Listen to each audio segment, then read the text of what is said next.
Psychometric analysis is very, very important.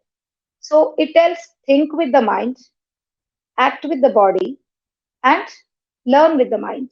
Experiential learning means the student himself or herself, they will do the activities, activity based learning. The AIs are very much, they are playing a very important role in education sector nowadays. Nowadays, each and every field has its own career. A parent must be a psychologist for child. A parent must be a counselor for his child.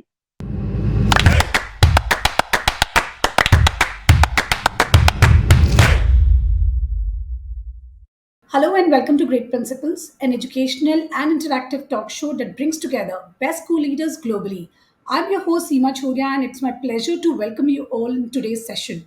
In this session, we will explore the new approaches to teaching and learning, the challenging role of educators, and the technologies that are shaping the future trends in the education industries.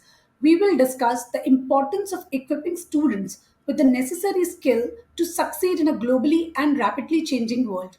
Our speaker and expert of the day will share her experience and insights with us. Please join me in welcoming our speaker and expert of the day, Mrs. Vatsala Shastry. She is principal of Bharatiya Vidya Bhavan, BBMP Public School, Bangalore. Welcome to Great Principles, ma'am. It's an honor for us to have you in conversation with us today.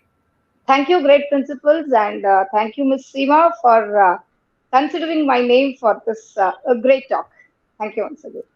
We are equally privileged, ma'am. And before we dive into the very much important topic of the day and the much spoken about that, since everything is changing, how are we going to equip our students? Just before that, we would like to know a little about you. What has been your journey as an educator? What have been some challenges and rewards in the journey? And why education is so close to your heart? Yes, definitely. Last, what you have told, yes, it's definitely true. Education is very close to my heart because I can definitely say that by birth, I have been in this field. My education journey or the passion towards my education started with my grandfather. He is a very great, great scholar. Actually, he has been honored by Rashtrapati Award, and he was a scholar in Mysore Maharaja Court. So, yeah, my journey started from that, maybe by birth itself, heredity, I can say. Even my father, also an educationist. But from the beginning, when I was very young, I used to go to my native. I used to see my grandfather teaching the students in his home. So my passion towards education started there. I always dreamt of being a teacher. So yes, even I saw my father and all my uh, family, in my family, all are educationists. Yes, as my first journey started as a mother teacher for third standard. It was a wonderful experience for me. So I learned and I taught. So both were happened at that time. Yes, later I got an opportunity as an assistant professor for degree college.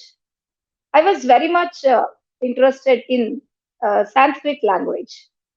So I did my master's and B.Ed in Sanskrit itself. And yes, after that, I have to shift to the urban areas because of my daughter's education and all other careers. Then my journey as a teacher started in one of the CBSE schools as a Sanskrit HOD. Then later, very early, principal of that school considered my language, English language, and he given me an additional support, additional responsibility as an English HOD also.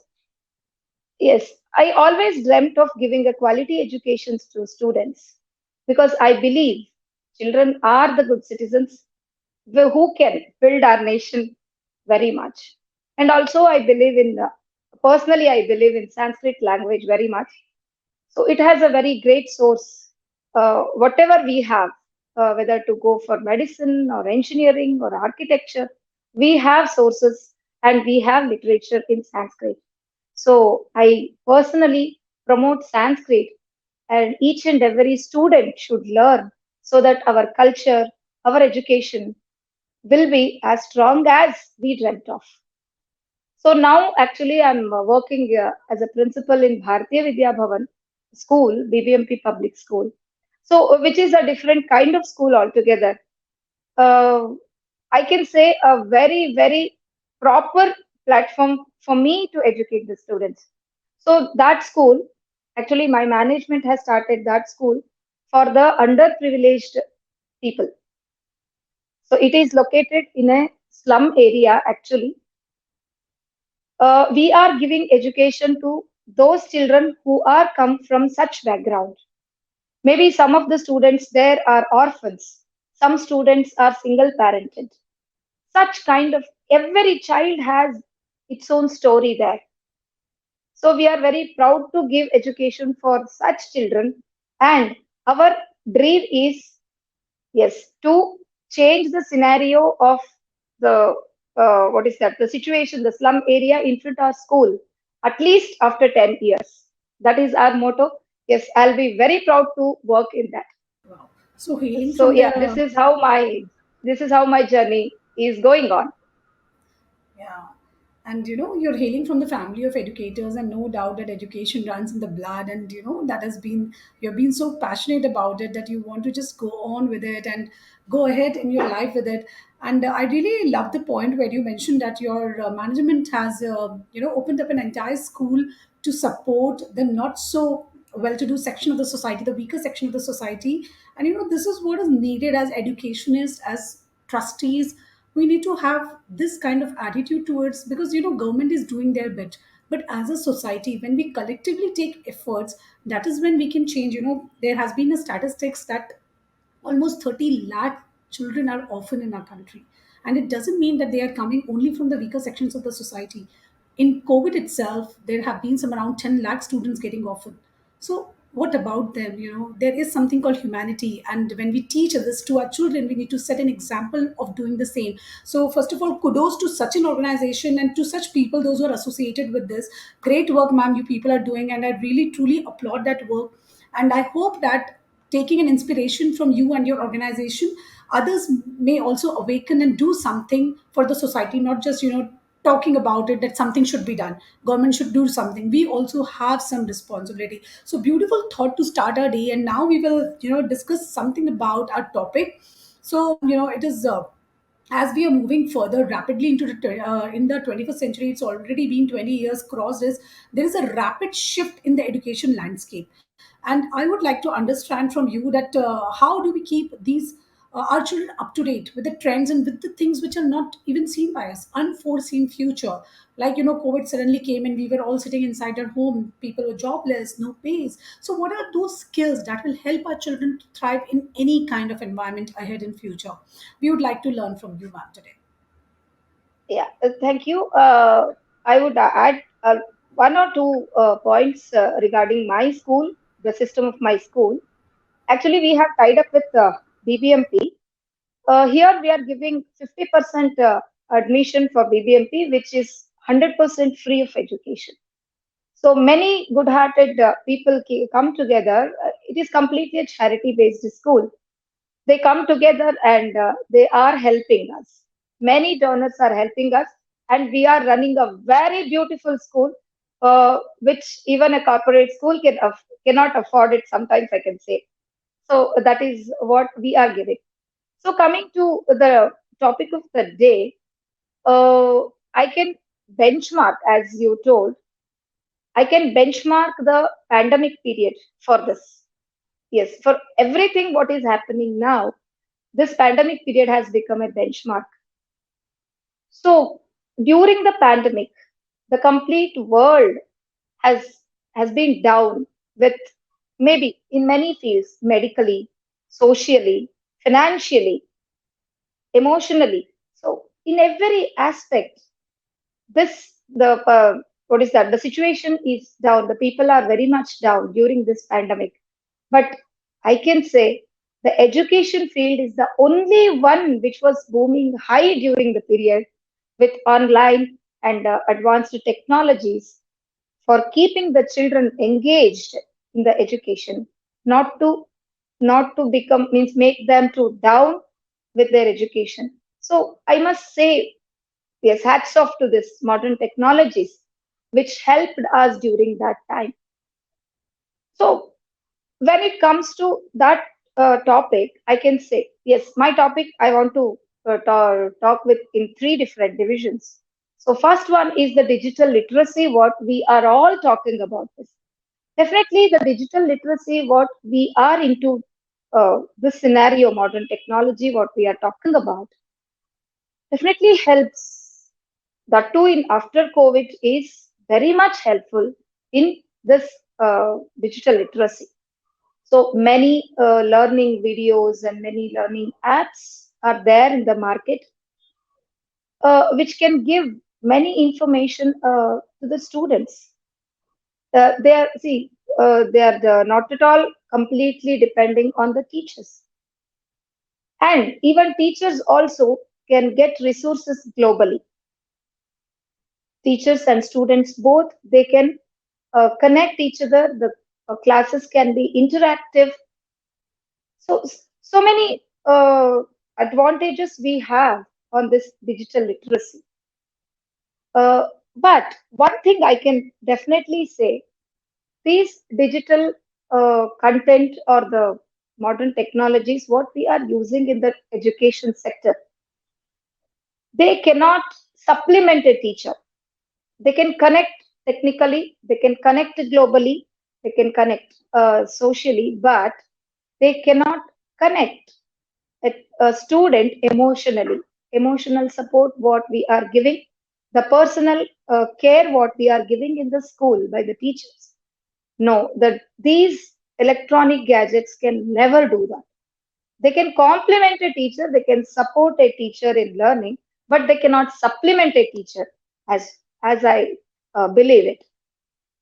Uh, then again, when it comes to the 21st century skills, what students are very much need are, that is, first one is psychometric analysis, correct? So what this psychometric analysis means is, nowadays every school is trying to have a counselor in their regular curriculum. Because of this, again I'll come to the pandemic period. Because of the 2 years of pandemic, every individual means each student is down emotionally. Completely they were in home, they are not at all exposed to the society, they are not connected with their peers. So even the what is that, parents, they could not support them, they could not be with them because of their own personal problems, maybe other things will be there. So psychometric analysis is very very important. So it tells, think with the mind, act with the body, and learn with the mind. What it is, psychometric analysis is. So what nowadays everybody is telling, that art integrated learning, correct? So in early days we were completely about depending upon the books, then what teachers tell, these are the only sources, books were the only sources at that time when our days were there. But nowadays this is not happening. Art integrated learning tells many types of learning, different types of learning. Maybe it is through story narration, through music, right? Then through video clipping. So each and every subject has its own what is that speciality of giving the message. So if we turn, or if we can change these topics into any of these in storytelling, whatever different arts we have. So that is what art integration means. So many of even teachers, they misunderstand. Art integration means just giving the music. Means music means what, traditional music we have. No, that is not the thing. See, converting the giving topic or the giving whatever lines into the music, what child knows it. So that is what art integrated learning. So it helps, it connects with the student very much because what we listen is what is that? What we don't remember it many times. What we see is much impressive than what we listen. So it is that is why many topics can be taught like a story or can be a video playing. So these are coming in the market nowadays. So this is what the first uh, topic means. First thing I can say in 21st century skills. Then second thing is experiential learning. Earlier it was experimental learning, but nowadays it is experiential learning. So what's the difference between these two? Experimental learning means the teacher used to show what is happening. If you take a science topic, the teacher used to do the experiment and what is that? The students used to see that. But experiential learning means the student himself or herself, they will do, they will do the activities, activity based learning. So they know the pros and cons of the topic, advantages and disadvantages of the topic. So they themselves, by experience, they know it. So this is very much a drastic change from the bookish learning to this experiential learning, what I can say. Then the third one is multiple intelligence. So this multiple intelligence, what we say multidisciplinary teaching, it has gradually changed into multi intelligence learning. So multidisciplinary learning, as all of us know, we can connect one subject to any other subjects. So that is multidisciplinary learning. But multi intelligence learning is something different, which nowadays every student should know that. So under this, nowadays is all the schools, all the educators, they are promoting robotics, then AIs, AI learning, coding, all such things they are introducing in the school curriculum itself. Earlier, it was like it was the curriculum of engineering level thing, but nowadays slowly it is coming to school curriculum also. So, yes, sometimes some educators or some parents may question that such a small children, can they be able to understand the robotics or the coding? Is that necessary for that age of the students? But I can definitely say that yes, that is the proper time, that is the best time we can give what whatever we are thought of giving the student. So they are very receptive in that age. It is a wrong notion among us that no, children cannot accept that. No, that is the best time to give. Receptive, they are very receptive at that time. So, yes, coding means that doesn't mean that high level of coding. It's just an introductory part of coding and robotics, what we introduce in that level. Some toy based or the fun based learning will be there in the robotics, and there are so many companies which are coming up with their own curriculum. Yeah, they are doing the best in their jobs. So that is why AIs are very much they are playing a very important role in education sector nowadays. Even I can say, what is that? IT sector and even IT professionals are coming to the education for teaching. Leaving the IT, they are coming for the teaching. So that's a great thing to welcome with. So these are the thing I can say. The first thing. The last one I can say that all these connects to parenting. This is what 21st century children needs. So during the pandemic, even the parents also cannot support them. Why? Why is this happening? What are the challenges of parenting during this time? So they have their own challenges. First thing is they are not upgraded to the level of the children. Nowadays, what we call it as a Z generation children, they are far more advanced than us. So, as parents, we should upgrade ourselves. Is obviously teachers. Teachers, as we call, they are para parents. So they have to upgrade to the level of a children. It's one of the challenges. Yes, this pandemic also give the teachers an opportunity to upgrade themselves technically, but still, teachers still have to advance a bit more. They have to go forward to upgrade themselves for this one. Then the next challenge the parent under the parenting comes is parent-child gap, the generation gap, what they are. So the thinking level of parents and thinking level of the children nowadays, they are very much far. There is a big gap between them. So as a friendly parent, we have to be friendly with them. So we cannot be like iconic or model parent. No, they don't accept. Means they can't. They don't expect such parents, but they expect a friendly parent to them. So that is how we can bridge that gap between a parent and a child. Then one more challenge we can say that is parental guidance, right? Regarding the maybe it is in their day-to-day uh, life and education and the career choices. Earlier, as we know, at the age of or in the class 5, 6 only, the children will be very clear about their goals. So if you ask a child of that time, he or she is very clear. I want to become this. I want to become a teacher. I want to become a doctor. I want to. But this nowadays, even after 10th standard, students are not.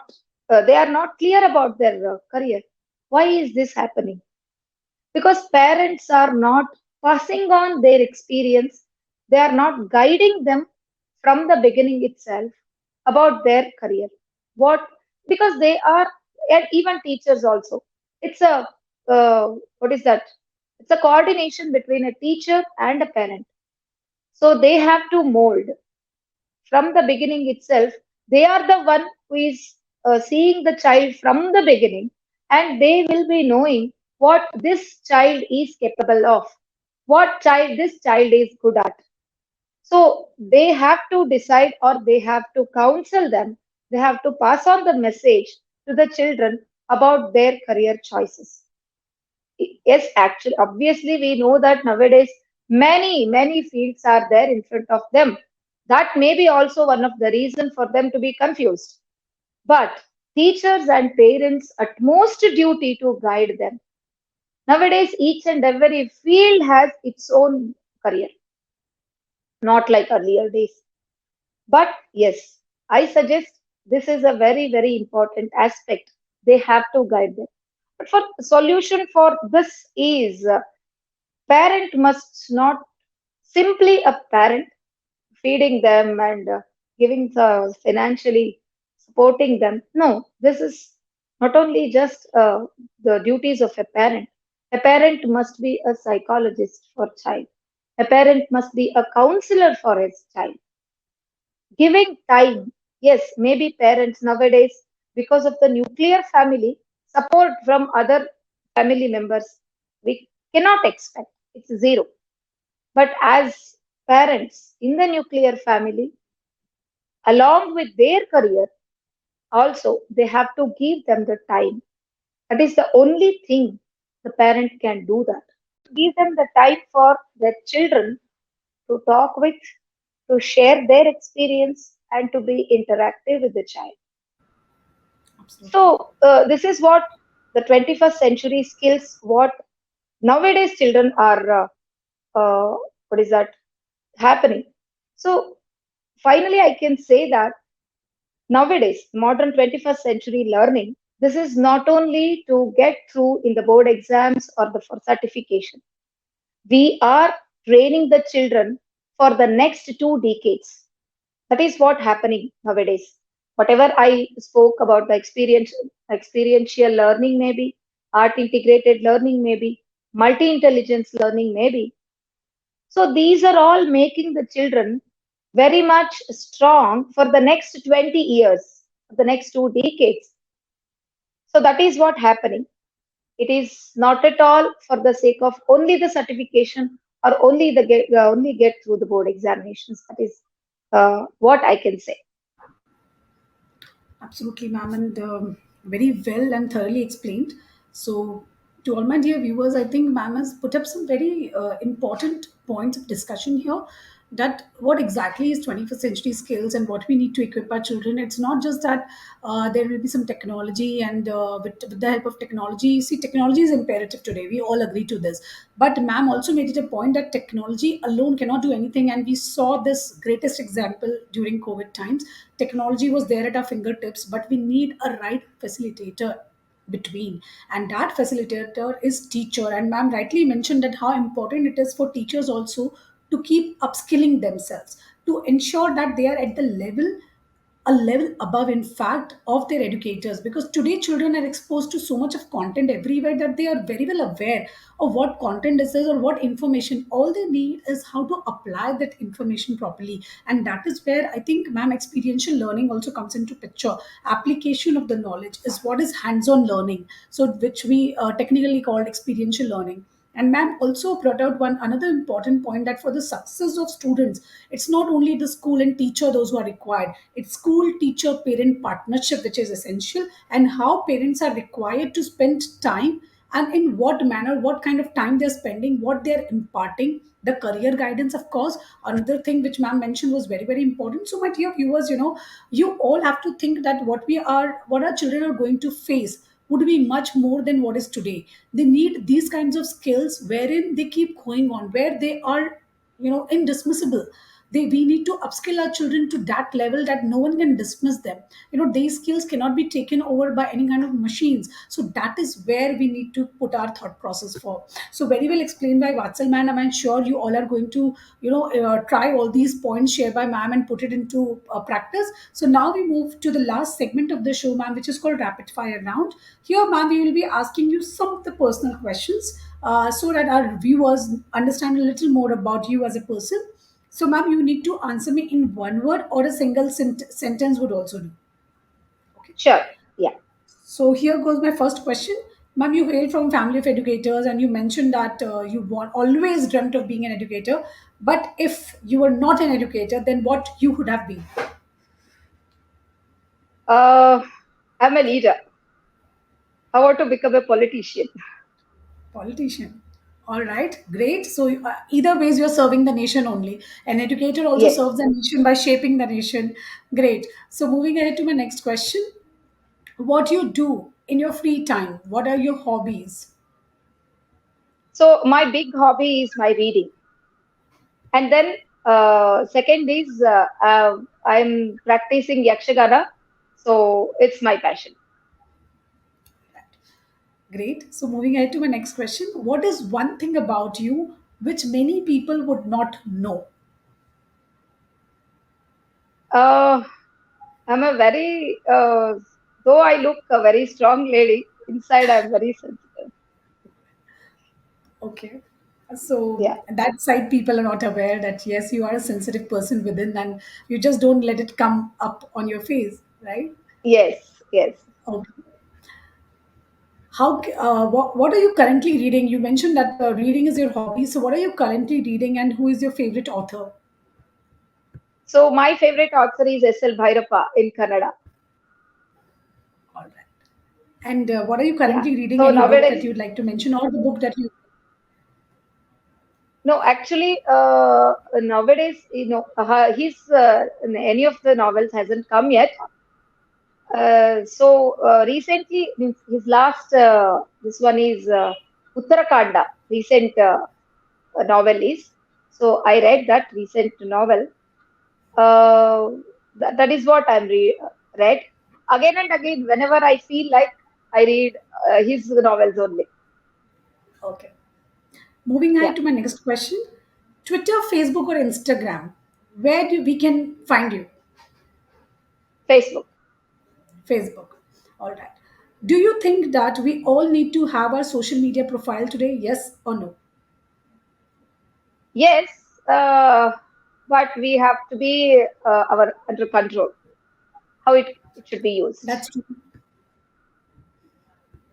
Very true. This is one thing that ma'am very wisely said in few words that yes, social media is a very, very powerful tool and you need to understand how to use it. You're not just there to, just do your time pass, just swapping through the reels or watching shorts. In fact, it's a great learning tool also and great marketing tool wherein you can use it for marketing also. So moving ahead to my Yes. next question to you, ma'am. What is one of your defining moments? Like, Like, ma'am, the moment that, defined you as a human, that something changed about you and you feel very proud about that moment uh, it's my starting of my career itself as a teacher. as a teacher. Great. So first time as a So, teacher, yeah.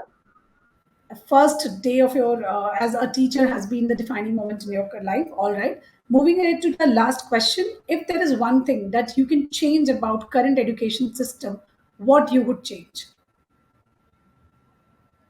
Uh, the change is teaching learning process. Hmm. That is what I want to change. Much So needed, definitely. in that teaching learning process, yes. So Yeah. I would like to give a message to the teachers that yes, be resourceful. That is the only thing I can say. Absolutely.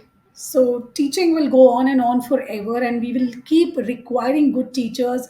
And with Vatsal ma'am here on our show, I'm sure that this is bound to happen because when such leaders are there, those who are so passionate, the passion automatically drives into the team also.